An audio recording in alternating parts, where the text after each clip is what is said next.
Emil, kan du lige prøve at fortælle, hvad du står med her? Jo, men vi har fået det her spændende nye produkt ind fra Norge og fra Barnfind.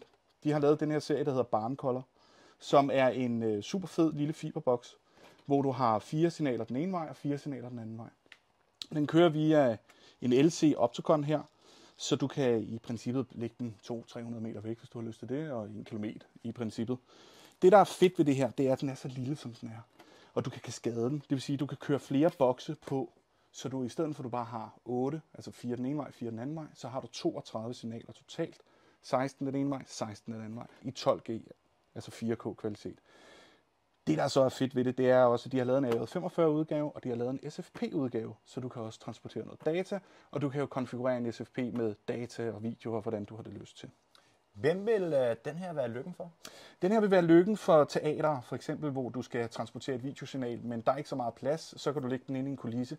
Eller hvis du skal lave en større OB-produktion, hvor du har flere OB-vogne, en SNG-vogn, eller hvad du har liggende, så kommer du ud til en vogn, hvor der ikke er plads. Så i stedet for at have et rack stående nede på jorden i vind og vejr, så kan du hurtigt lige skjule den rundt omkring. Den er hurtig, nem, easy peasy. Det, der er fedt ved den, der er ikke noget opsætning, så det er plug and play.